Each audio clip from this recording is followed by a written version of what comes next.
Yuma Dafsar Mechbet, Hamoud Alev, bonjour.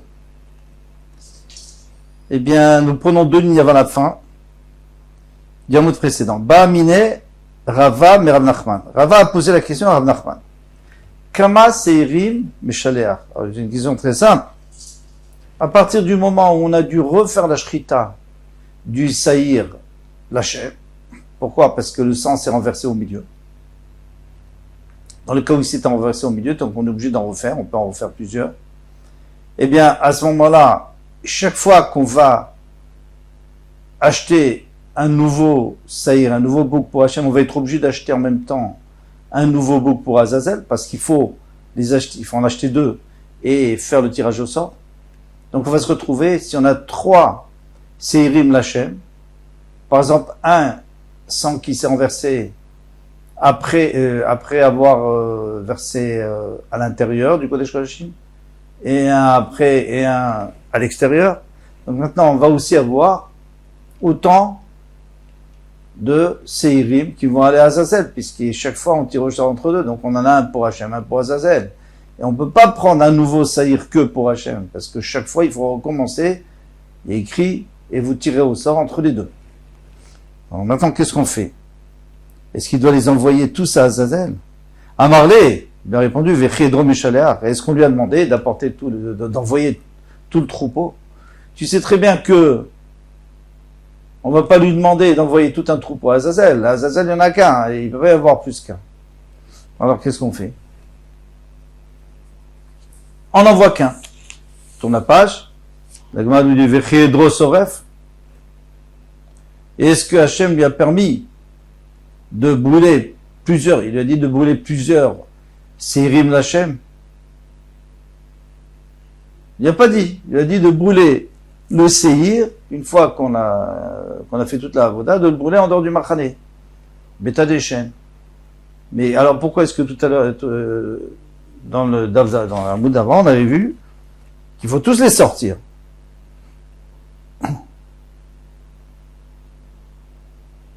En tous les cas, d'après un avis. Kulam, Nisrafim Abeta des chênes. Alors, qu'est-ce qu'il a répondu? Midame, est-ce que ça ressemble? Atam Loktivoto. Là-bas, il n'y a pas écrit et il va le brûler lui. Donc, il n'y a pas de problème, tu peux brûler plusieurs. Mais là, Azazel est écrit auto, là, Azazel. Lui, il va le sortir à Azazel. Shalech auto, là, Azazel, à Midbara. Donc, il n'y a qu'un qu'on peut envoyer, on ne peut pas envoyer plus qu'un. Alors, Atam Loktivoto, Achaktivoto. Donc, on envoie un seul. Lequel? Itma, Rafapi Mishme de Rava, Rafapi a dit au nom de Rava. Mishme de Rava Amar, il a dit au nom de Rava, Rishon Meshaleach. Il faut envoyer le premier. Et il y en avait 3, disons.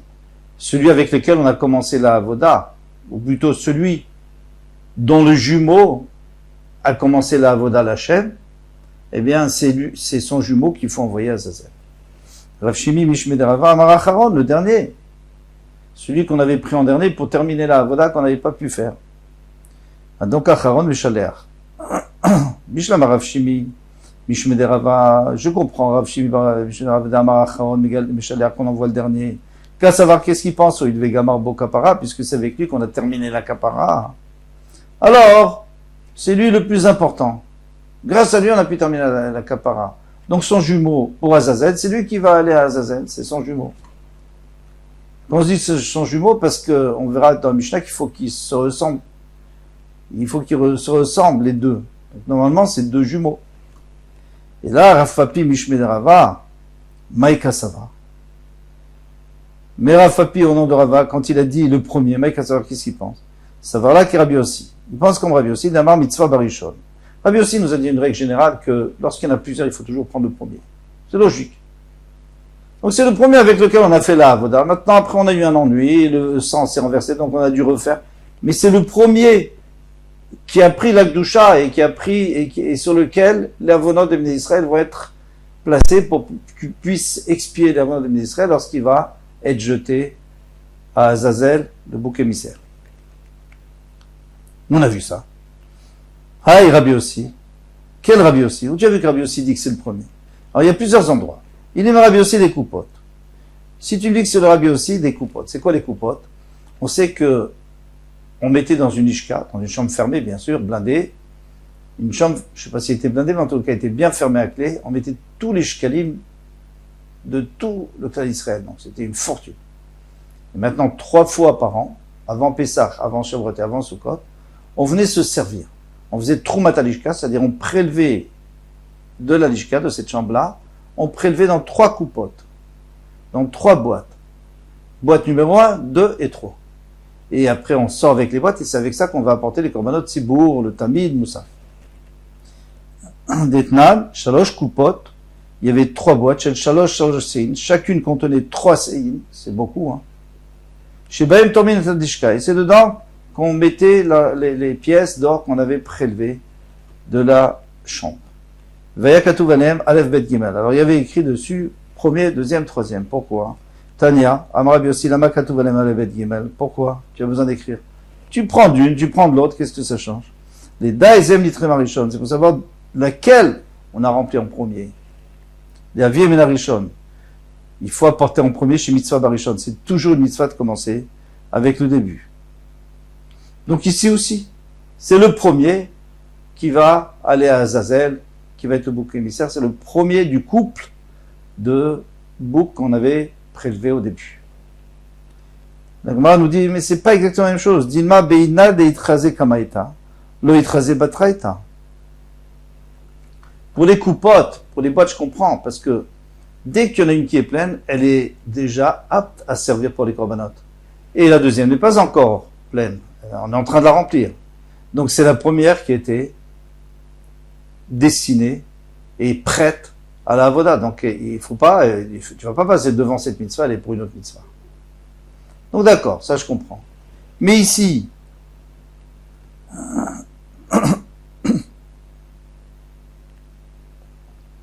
quand est-ce que les boucs vont être aptes à être envoyés à Azazel? Seulement à la fin. À la fin, il y a déjà les 3. Donc les 3 sont aptes au même moment. Alors pourquoi tu choisirais un plus que l'autre? Donc c'est pas d'ici qu'on apprend. Et le Rabbi aussi des Pessah.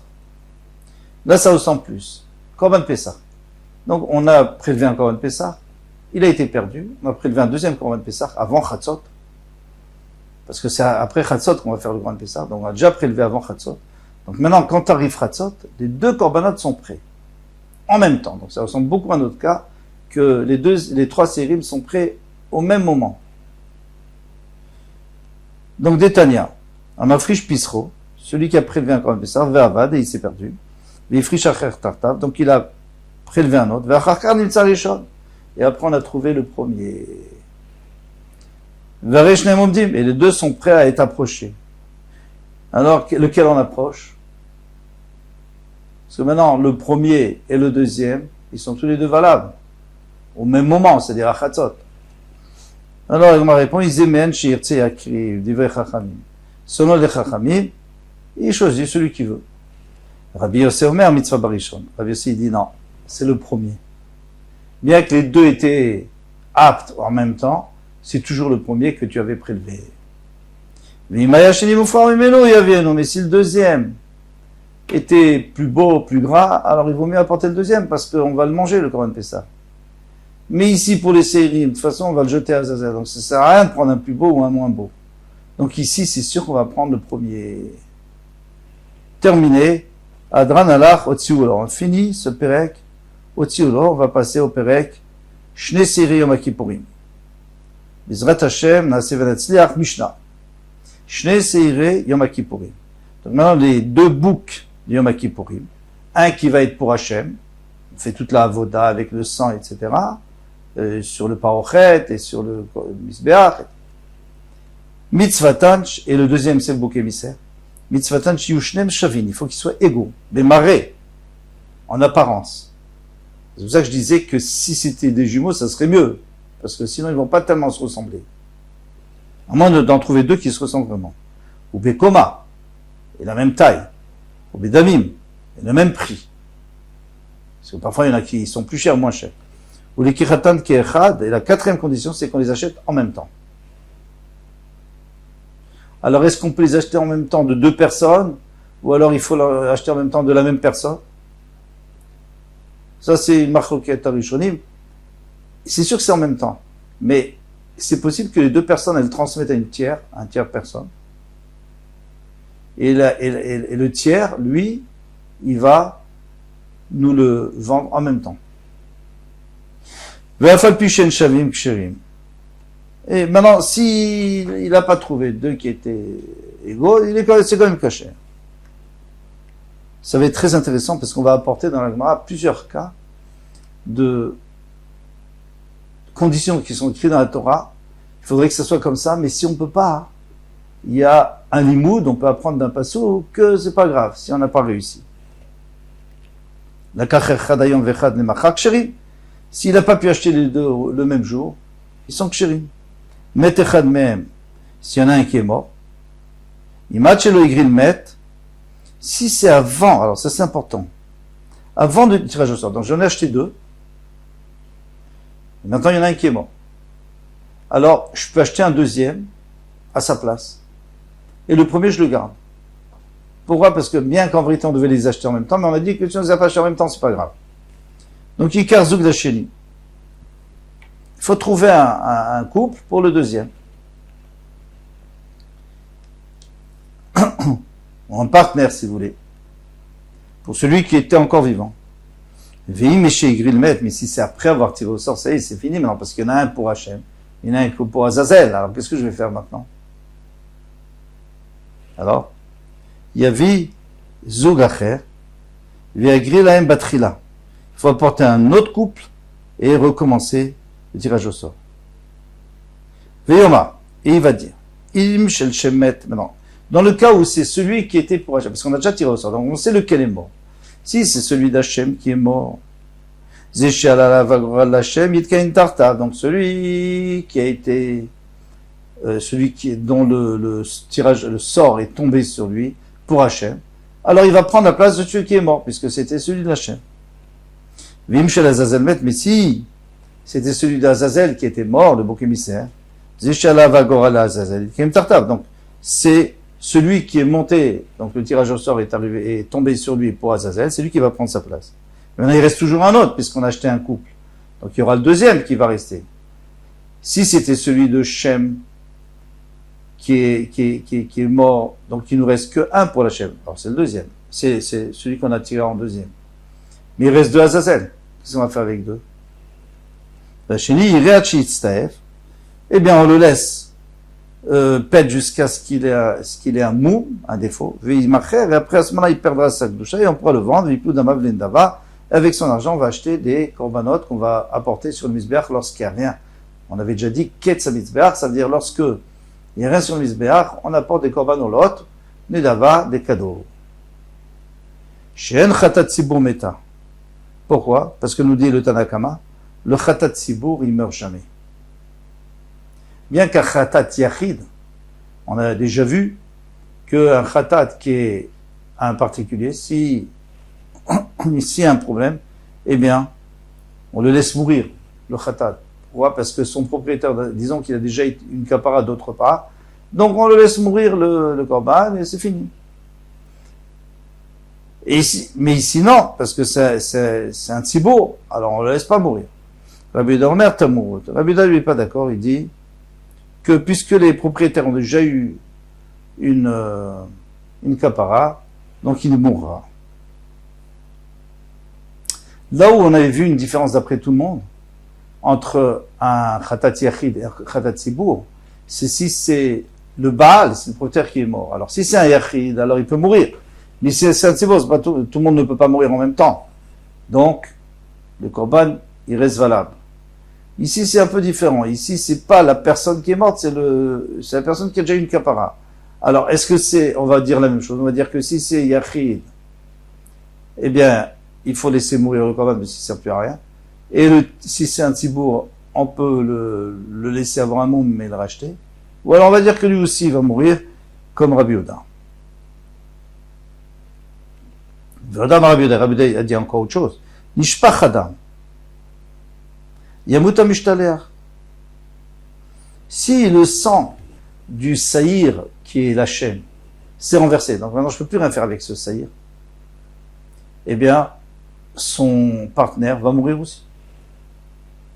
Met Mishtaleach. Et la même chose, si celui que le bouc émissaire est mort, il est mort avant d'asperger le sang. Il chafech Adam. Eh bien, on va verser le sang et puis on va prendre un nouveau couple. On va tout recommencer à zéro. Voilà pour aujourd'hui. Kol Tuv à demain, Bezrat Hashem.